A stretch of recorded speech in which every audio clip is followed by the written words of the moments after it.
जय Hind, Vande Mataram. Expose times में आपका स्वागत है। मैं हूं मुनेश श्रीवास्तव। आज हम बात करेंगे एक ऐसी शख्सियत, एक ऐसी हस्ती से जो हैं तो इस्लाम से, लेकिन सनातन परंपरा को पूरे जीवन मानते रहे हैं और राम मंदिर आंदोलन से भी जुड़े रहे हैं।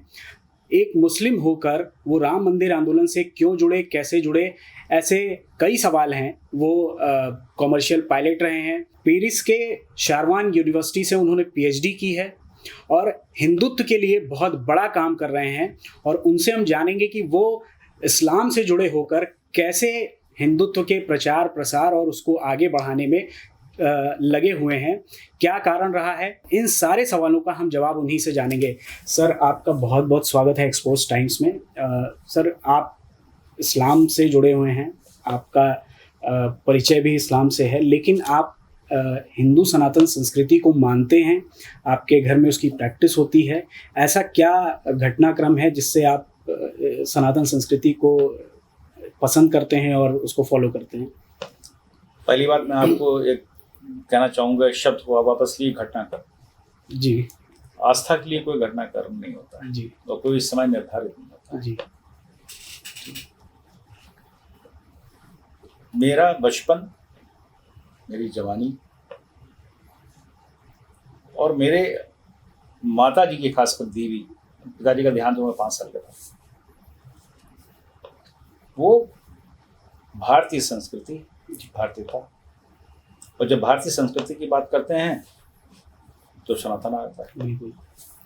तो भारतीय संस्कृति जो है, एक तो मैं शिया कम्युनिटी से हूँ, पहली बात तो। जी जी जी। तो शिया कम्युनिटी के अंदर ही वैसी भी सनातनी प्रैक्टिस है। जी। और 37 पॉइंट हम बता देंगे अभी कि शिया आज भी प्रैक्टिस कर रहा है, वो सनातनी प्रैक्टिस कर रहा है। जी। तो वो हमको बचपन से मिली हुई है, अपने परिवार से ही मिली हुई है, अपनी माता जी से ही मिली हुई है। और जब हम इतिहास के ऊपर जाते हैं तो समय आज तक नहीं पता सनातन कब शुरू हुआ। जी बिल्कुल। हर धर्म का समय, डेट, तारीखें हैं, जी जी। मिल जाती हैं। लेकिन जो सनातनी प्रैक्टिस है, जिसको लोग, बहुत से लोग उसको कहते हैं ये हिंदू, हिंदुस्तान, हिंदू, तो वो शब्द तो वीर सावरकर जी का, उसमें तो रत्ती भर कंप्रोमाइज नहीं है। हिंदू, हिंदी, हिंदुस्तान, वो एक अलग। लेकिन ये वो जगह है हिंदकुश पर्वत से लेकर के बर्मा तक की, जी, जिसको आप अखंड भारत कहिए, बृहद भारत कहिए, आप संपूर्ण भारत कहिए, आप, ये सनातन की धुरी। पूरे विश्व का संचालन यहीं से हुआ है। धर्म आते रहे। इस्लाम धर्म 1400 साल पहले आया, उससे पहले क्रिश्चियन आया है, क्रिश्चियन से पहले यहूदी आए हैं, बुद्धिस्ट हुए हैं। लेकिन आप ये देखेंगे, सनातन धर्म कह लीजिए, ये जीवन पद्धति कह लीजिए, जीवन शैली कह लीजिए, जी, वो जो तरीका था वो हजारों साल जो था वो आज भी है। बिल्कुल। आप देखिए, जितने पुराने एंशियंट मंदिर देखिएगा, टेम्पल देखिए, वो नदियों किनारे बने हुए हैं। चाहे सिंधु घाटी की सभ्यता में चले जाइए, चाहे आप गंगा की तरफ आ जाइए, आप कहीं ये देख लीजिएगा, जो भी शहर बसे हैं नदियों किनारे बसे हैं। तो मंदिर भी जो होते थे, जो शिवालय जो होते थे, उनसे पूरा व्यापार चलता था, समाज चलता था, संस्कृति चलती थी, धरोहर को रखते थे। वो एक स्थान हुआ करता था। जैसे राम मंदिर है, राम जन्मभूमि है, वो भी सरयू किनारे ही है। जी जी। तो सनातन एक जीवन शैली है जी। और हमने उस शैली को अपना रखा है। सर, एक मेरा सवाल थोड़ा सा आपके मज़हब पे है, जो जिसे हम इस्लाम कहते हैं। इसमें शिया सुन्नी का विवाद क्या है? क्योंकि इतने 1400 साल से ये विवाद चला आ रहा है और बढ़ा भी है, और पूरी दुनिया में जो इस्लामिक देश हैं वो आपस में ही इसी वजह से लड़ रहे हैं आपस में। तो ये क्या कारण है उसका, इसके पीछे का बैकग्राउंड क्या है सर? देखिए, मोहम्मद साहब जी ने अपनी ज़िंदगी में ही अली को, अपने दामाद को, जो जनाब फातिमा के शौहर थे, उनके पति थे, उनको उन्होंने अपना जानशीन बना दिया था कि इतने काबिल थे, इतने बलशाली थे कि उनके साथ चलते थे। उनके साथ और भी सहाबी थे उनके, लेकिन उन्होंने अपनी ज़िंदगी में ही उनको कॉर्नेशन कर दिया था उनका कि मेरे बाद ये होगा जो परचम हाथ में लेके चलेगा। जी। लेकिन उनके देहांत होने के बाद वो भी साजिशन उनको जहर देके हुआ है, आपने पढ़ा ही होगा। उसके बाद वहाँ पे आपस में खलीफाओं की लड़ाई शुरू हो गई। और ये तो उनके दामाद भी थे, तो उनके घर के थे। उनके मतलब उस समय उनका ध्यान हुआ है कि इनके हसन हुसैन जिनकी करबला में शहादत हुई, ये 10-12 साल के होते थे जी यानी उनके नवासे ना थे। और अली का भी कत्ल कर दिया गया नमाज पढ़ते रहे, उनको शहीद कर दिया गया अल्लाह अकबर करके। यही मुसलमानों ने किया, किसी और ने नहीं किया। उन खलीफों ने किया जो खुद उस पर काबिज होना चाहते थे, इस्लाम को अपना बनाना चाहते थे और कबीले में बटे हुए थे। जी क्योंकि मोहम्मद साहब ने जब शुरू किया है इस्लाम को, कहते हैं कि सूरे आते रहे और इस्लाम की बुनियाद पड़ी, और तो जितनी कुरीतियाँ थीं अरब के अंदर, जितनी बुराइयाँ थीं, उसको दूर करने के लिए उन्होंने जद्दोजहद शुरू करी, एक मिशन शुरू किया जिसको आपने जिहाद दे करके अभी आपने जंग के रूप दे दिया। जिहाद माने जंग है नहीं कुरान के अंदर। जी जी जी जिहाद माने जद्दोजहद करना यानी कोशिश करना। तो वह बुराई को दूर करने के लिए शुरू किया था उन्होंने। मैं यहाँ पे प्रचार नहीं कर रहा हूँ इस्लाम का, मैं आपको बता रहा हूँ कि आपने जो पूछा शिया सुन्नी का फर्क क्या है। तो उन खलीफाओं ने उनके खिलाफ हो गए, और जो अली को मानने वाले थे, उनकी फैमिली मानने वाले, वो शिया है। बाद में उनकी फैमिली को, उन्हीं नवासों को, हसन हुसैन को करबला में शहीद कर दिया। और इन मुसलमानों ने शहीद करा जो दूसरे मुसलमान, अब आप उनको सुन्नी कह सकते हैं, उन्होंने किया। और मजेदार बात ये देखिए कि ये वहां पर कोई हिंदू नहीं था, कोई गैर मजहब नहीं था, यही सब इस्लाम को मानने वाले थे। और जब शहीद किया, भूखा प्यासा रखा, पूरी फैमिली को 72 शहीद किए। 6 महीने का रही असगर को, हुसैन के बच्चे को गोद में लिए थे, उनको भी तीर मार के शहीद कर दिया। और उसके बाद इन्होंने नमाजें पढ़ी, अल्लाह अकबर किया शहीद करने वालों ने। सर एक चीज अभी बता रहा हूँ, अभी खत्म हुआ। यहाँ से फर्क शुरू हुआ। अली को मानने वाले, जो मोहम्मद साहब की फैमिली को मानने वाले, उनकी फैमिली को मानते थे, वो शिया हैं जी। और जो उनको नहीं मानते थे, जो उनको शहीद करने वाले थे, वो Sunni. This is the difference, simple सा। लेकिन उसमें बहुत से सूफी हैं, मैं लाइन देना चाहूँगा, सूफी सुन्नी भी हैं जो उनकी फैमिली को भी मानते हैं।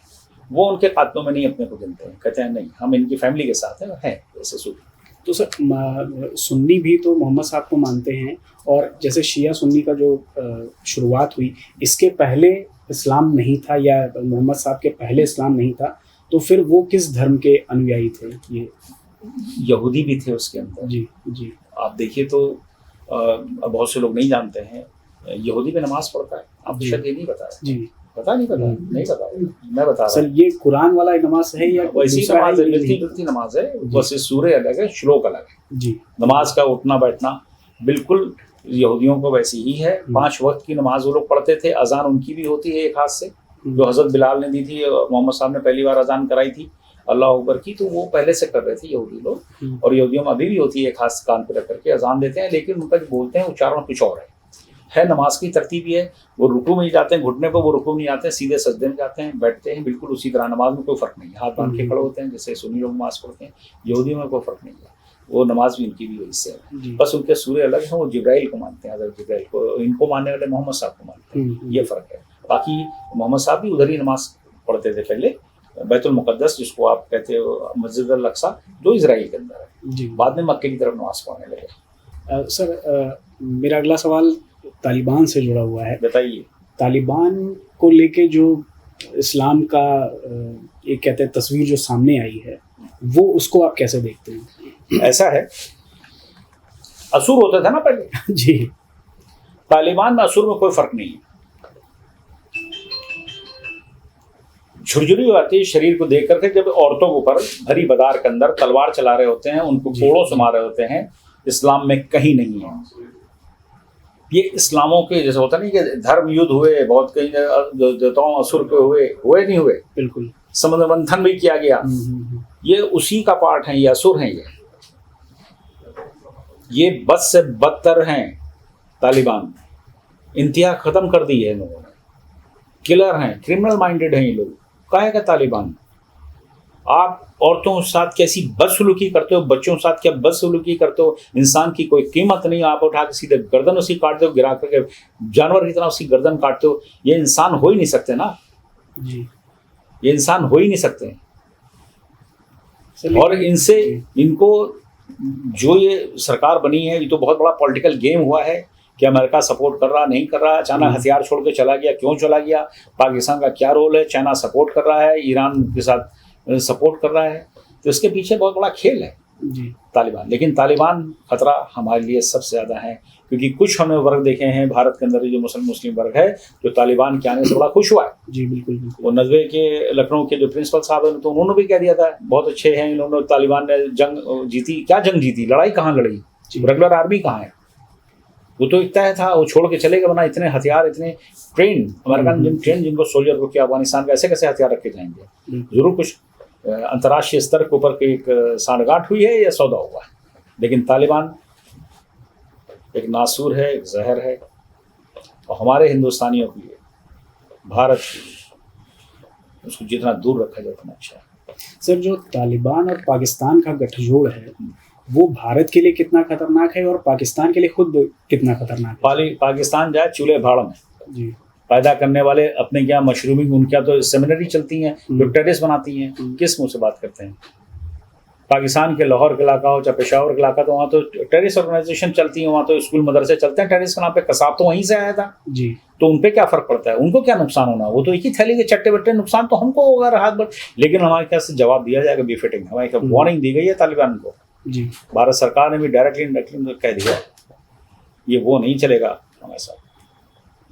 भाई अमेरिका ने भी बढ़ावा उसको दिया, गौर करिए। अमेरिका चाहता, अभी कर्नल आर.एस. सिंह साहब कह रहे थे कार्पेट बॉम्बिंग करके बराबर कर देता, उनके ड्रोन काफी थे इनके लिए। जी, इनके पास तो कुछ भी नहीं है, फटे चितड़े कपड़े पहनकर AK-47 लेकर के भागते फिर रहे हैं, चप्पलें पहनकर, सैंडलें पहन के। ऐसे सोल्जर होता है? उन कमांडो ट्रेन सोल्जर सामने टिक सकता है? जी। आपने हवाले किया, आप चले गए। आप चाहता तो बराबर कर देता है कि वो क्या थी। लेकिन वहाँ पे अंतर्राष्ट्रीय स्तर की पॉलिटिक्स हो रही, इसमें मैं क्या बयान दूँ? मेरी रेंज के बाहर है बातें। हम तो भारत की बात करते हैं, भारत की बात करिए। बल्कि ये जो आए हैं हमारे गिलगित बल्तिस्तान के लोग, वो भी बेचारे थोड़ा सा वो सहमे हुए हैं, क्योंकि उनकी भी नहीं बनती, क्योंकि वहाँ शिया 97%, तालिबानियों से बनती नहीं। तालिबानी बहुत कट्टरपंथी है, उनसे तो नॉर्मल मुसलमान भी डरता है, सूफी मुसलमान भी डरता है। वो इनके खिलाफ, कबर अबर के खिलाफ हैं जी। कहते हैं ये आधे हिंदू होते हैं, पूजन पाठन करते हैं। हमने 370 हटाया, भारत सरकार ने एक कड़ा निर्णय लेते हुए। लेकिन आज जनता ये जानना चाहती है कि 370 के बाद अक्साई चीन और पीओके का नंबर कब आएगा? पीओके की और अक्साई चीन तो आपने कह दी, लेकिन गिलगित बल्तिस्तान ने कहा, जो ऑलरेडी पेपर पे हमारे नाम है जी। महाराजा हरि सिंह बाकायदा भारत के हवाले करके गए थे। अक्साई चाइना उसी का पार्ट था, तो बाद में पाकिस्तान ने गिफ्ट कर दिया अक्साई चाइना को, वो हमारी जमीन उठा के दे दी। लेकिन हमारा इंपॉर्टेंट जो जगह है पीओके जिसको आप कहते हैं जी, वो मुजफ्फराबाद का इलाका, मीरपुर का, जो मिला हुआ श्रीनगर से जी। अगर आप करगिल से ऊपर जाइएगा तो गिलगित बल्तिस्तान वो बहुत बड़ा एरिया है, 72,000 स्क्वायर किलोमीटर का एरिया है। अभी जब जिक्र हो रहा था ना कि सबसे ज्यादा कॉपर होता है, तो अफगानिस्तान ज्यादा कॉपर होता है गिलगित के अंदर जी, और गिलगित के अंदर तो यूरेनियम है जी। लेकिन यूरेनियम पाकिस्तान क्यों नहीं निकाल पाया? कि उसमें पैसे का बहुत खर्चा आता है और बहुत डीप है पहाड़ों नीचे। और दुनिया की 2-3 चीजें बड़ी अजूबा हैं गिलगित बल्तिस्तान की, जो हमारा है, वो भारत का हमारा हिस्सा, जिसपे इलीगल पाकिस्तान ने कब्जा किया। वो कब्जा क्या किया? वो तो एडमिनिस्ट्रेटेड बाय पाकिस्तान है, not the ruled by Pakistan. This is the simple word कि रूल नहीं है, एडमिनिस्ट्रेशन देख रहा है वो वहाँ का, वो भी इलीगल है। वहाँ 3 पर्वत श्रृंखलाएं मिलती हैं आपके लिए, आपके जो आपके सब्सक्राइबर हो उनके लिए खास करके, कि गिलगित बल्तिस्तान का वो एरिया है कि जहाँ पर हिंदकुश पर्वतमालाएं, काराकोरम की पर्वत श्रृंखलाएं और हिमालय की एक ही जगह मिलती है, सड़क का मोड़, तीनों आकर के वहीं पे पर्वत श्रृंखला मिलती है। दुनिया का अजूबा है। दूसरी चीज, बल्तिस्तान के इलाके के अंदर जो पानी वहाँ से निकल रहा है पहाड़ों में से, वर्ल्ड का प्योरेस्ट वाटर है। और जब साइंटिस्ट ने USGS mission, United State geological survey mission वालों ने उस पानी को टेस्ट किया, और इटालियन लोगों ने उसको टेस्ट किया, तो प्योरेस्ट वाटर है इक्वल टू आर्कटिक वाटर। जो नॉर्थ पोल पे पानी प्योर पाया जाता है, वो गिलगित बल्तिस्तान में प्योर पाया जाता है। Purest water itself is the medicine, वो खुद मेडिसिन उसको पी करके, वो हमारी है, जिस पर पाकिस्तान ने कब्जा कर रखा है जी जी। अक्साई चाइना क्या बात कर रहे हैं? अक्साई चाइना तो पाकिस्तान ने गिफ्ट दिया। जब हम पहले गिलगित बल्तिस्तान लेंगे तो हम क्लेम कर रहे हैं अक्साई चाइना को जी। अक्साई चाइना में हमारा भी हिस्सा बहुत है, जो 62 के वॉर में चला गया था, 200 स्क्वायर किलोमीटर का एरिया है जी। उस पर भारत सरकार क्लेम कर ही रही है, और मजबूती से करी। जब से ये सरकार आई तो क्लेम करने लगी। पहले गिलगित बल्तिस्तान को कोई जानता नहीं, पिछले 70 सालों में नाम भी नहीं लिया, सिर्फ कश्मीर की बात करते थे पीओके की। वो भी दावतों खाने के लिए लोग बैठ करके खाली मीटिंग करते थे। ये तो कहिए 56 इंच वाले आ गए थे, हिम्मत पड़ गई और हमारे ऐसे बल्तिस्तानी, मैं तो ओरिजिनली बल्तिस्तानी हूँ, धनियाल मेरी लखनऊ, मेरी मदर लखनऊ की है जी जी। और मेरा सारे खानदान के लोग स्कर्दू में रहते हैं, मेरे सारे ताया के बच्चे वहाँ रहते हैं, हमारे भतीजे वहाँ रहते हैं, छोटा चाचा हमारे नैनीताल रहते हैं। हमारी इंडिया में 25,000 की आबादी है। अभी आप पूछिएगा कि सनातन से क्या लेना देना, शंकर जी का मंदिर आज भी है, बचा के रखा है स्कर्दू के लोगों ने, छुपा के रखा हुआ पहाड़ों में। जी, स्कर्दू बल्तिस्तान के अंदर है, जो पाकिस्तान के अंदर। जी जी जी। वहाँ पे एक गुरुद्वारा भी है छोटा सा, और वही हिस्सा नीलम वैली के पास का है जहाँ पे शारदा पीठ भी है, वो भी एक मुस्लिम फैमिली इसको देख रेख कर रही है। सर, अगर हम एक नेशनल सिक्योरिटी की बात करें, भारत पाकिस्तान का एक प्रतिद्वंदी रहा है जब से बंटवारा हुआ है। भारत में आज की डेट में सबसे बड़ा थ्रेट क्या है सर? किसे आप मानते हैं, अंदरूनी, बाहरी या ग्लोबल लेवल पे? हमारे यहाँ अंदरूनी खतरा बहुत है जी। हम लोग बाहर तो निपट लेते हैं, फौजें हमारी मजबूत हैं, सोल्जर हमारे तैयार हैं, मिलिट्री, एयरफोर्स, इंडियन नेवी, हर तरह से हम सक्षम हैं और इस क्षेत्र की आप कह लीजिए तो हम ताकतवर हैं, तो शक्ति है, ऐसा नहीं कि हम कोई हल्के हैं। और अभी आपने गलवान में देखा को अचानक पीछे हटना पड़ा, वो हमारी शक्ति प्रदर्शन कर लीजिए। जो हमारा शूरवीर वहाँ खड़े थे उनको फेस नहीं कर पाए, और जो हमारे फ्रंटियर फोर्स ने इनको, एक नंबर नहीं मुझे याद है, जिस पहाड़ी से जब इनको पीछे इनको हटना पड़ा, उनकी गर्दनें तक के तोड़ दी, मलयुद्ध हुआ था जी जी चाइनीज के साथ।